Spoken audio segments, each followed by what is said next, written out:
Era uma manhã de outono em Lisboa, quando Sofia Oliveira, com o coração apertado como uma viela estreita do bairro alto, abriu a porta da casa que o pai lhe deixara, apenas para encontrar as malas feitas à porta e o olhar frio de Manuel, o novo marido da mãe. Esta casa precisa de espaço para uma família verdadeira, disse ele, com aquela voz mansa que escondia veneno, enquanto Maria, a mãe dela, desviava o olhar, murmurando algo sobre avançar na vida.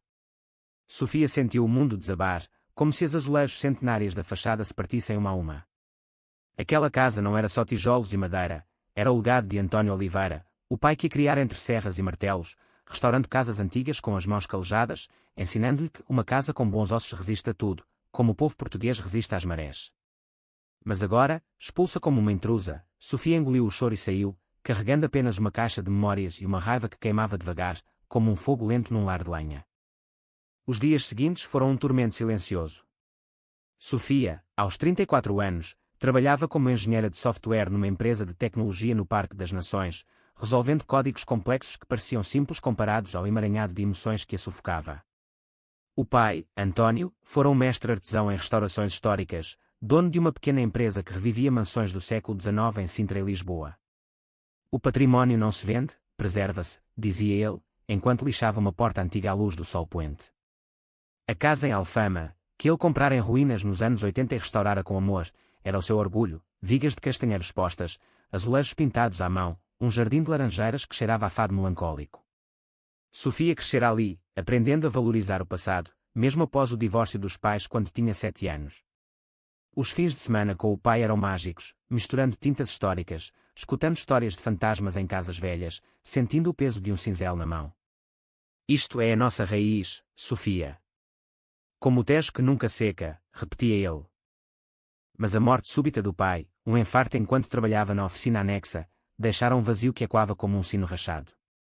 Sofia pensara que a casa seria o seu refúgio, mas a mãe, Maria, viúva de um casamento falhado, encontrara consolo num grupo de apoio em Belém.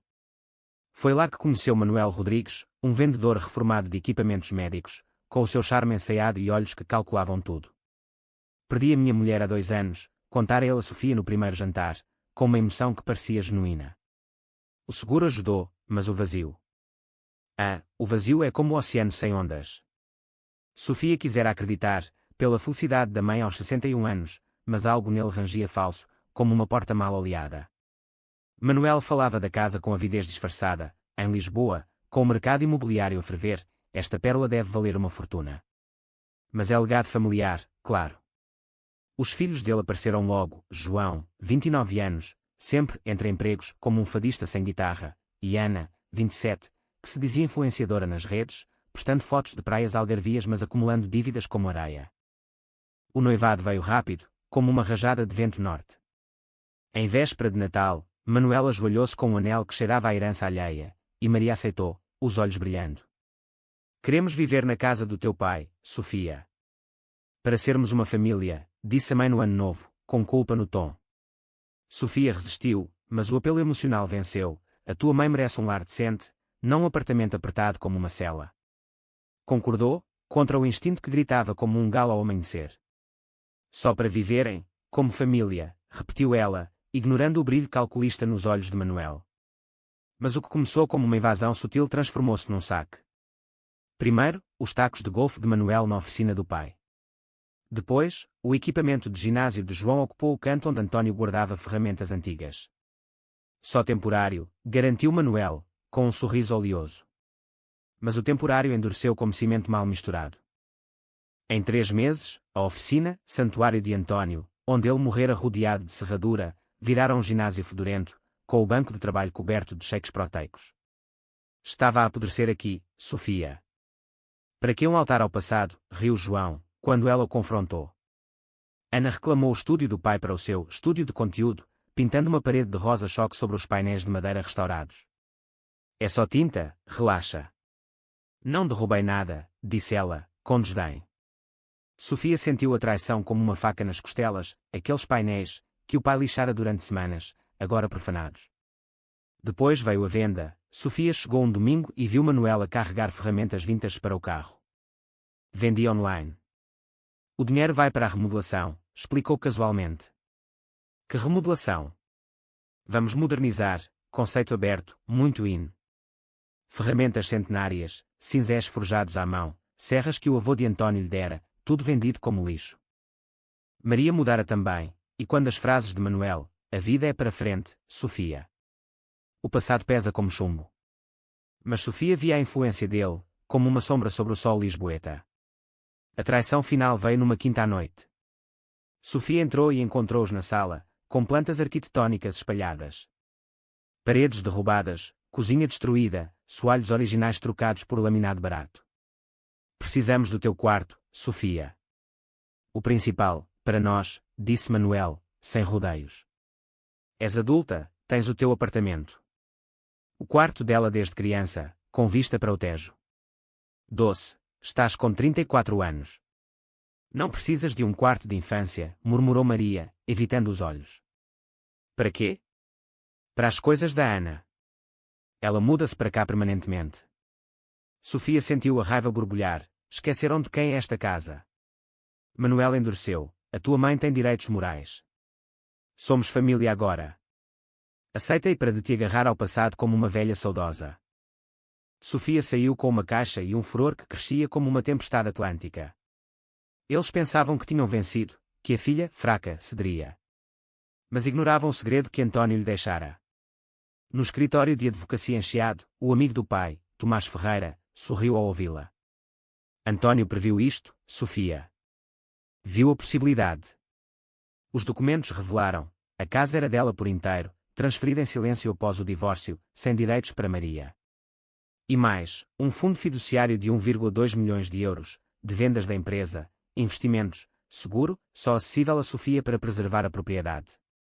Eles não sabem. António escondeu bem. Uma carta do pai, minha Sofia, se lês isto, alguém tenta roubar o que construímos. Protejo. O património é como o fado, dói, mas perdura. Sê forte, como o nosso povo. Lágrimas escorreram, mas a raiva endureceu em determinação. Estão a destruir sem licenças, disse ela. Tomás sorriu predatório, deram-nos a corda para os enforcar. Pesquisas revelaram o padrão de Manuel, 3 casamentos anteriores com viúvas, sempre lucrando com imóveis, ético duvidoso mas legal. Sofia esperou, deixando-os cavar a cova. Documentou tudo, fotos de danos, vendas online, obras ilegais. Uma inspeção do Instituto do Património Cultural confirmou violações, pintura sobre madeira histórica, demolições sem autorização. Multas de 30 mil euros por infração. Manuel empalideceu, bluff. Mas as provas eram irrefutáveis. Podemos resolver como família, suplicou Maria. Podíamos, se não tivesse escolhido ele sobre o legado do pai. A intervenção familiar veio num domingo após missa, com tias, primos, vizinhos e o padre de Alfama. Preocupamo-nos contigo, Sofia. Perdoa, como manda a Bíblia, disse o padre. Sofia mostrou fotos, danos, roubos. Eles venderam ferramentas do pai, 15 mil euros no OLX. Silêncio. Ana entrou, barriga arredondada, vamos ser avós. Parabéns ecoaram, mas Sofia manteve-se fria, encontrem outro lar. Não aqui. Revelou a carta do pai, e o quarto virou túmulo de ilusões. Maria escolheu Manuel, mas ele errou mais, tentou empréstimo fraudulento, vendeu mais itens. Sofia contratou segurança, documentando furtos noturnos. Um parceiro antigo do pai revelou, ferramentas emprestadas de museu, roubo grave. A imprensa local noticiou, padrasto acusado em escândalo de património histórico. Manuel fugiu para o Algarve com os filhos, deixando Maria sozinha. Ela ligou, voz quebrada, ele vai-se embora. Perdi-me, Sofia. Convenci-me que o passado era peso morto. Sofia ofereceu, fica no apartamento da garagem, só tu. Uma chance. A restauração levou 6 meses, com o fundo pagando artesãos que honravam o passado. Maria ajudou, plantando laranjeiras como penitência. Aos poucos, curaram feridas, jantando juntas, reconstruindo laços. Manuel confessou roubo para evitar prisão, pagando restituições anos a fio. João fez serviço comunitário, Ana sumiu nas redes. Um ano depois, Sofia abriu a oficina como centro de artesanato histórico, gratuito, financiado pelo fundo. O legado não é dinheiro, é o que preservamos, ecoava a voz do pai. Encontrou uma nota dele na bancada, Sofia, preserva com amor. Como Portugal preserva a alma. A casa ergueu-se forte, legado intacto. Manuel pensara roubar, mas filhas como Sofia herdam força para defender o que importa, pagando o preço da solidão mas ganhando paz.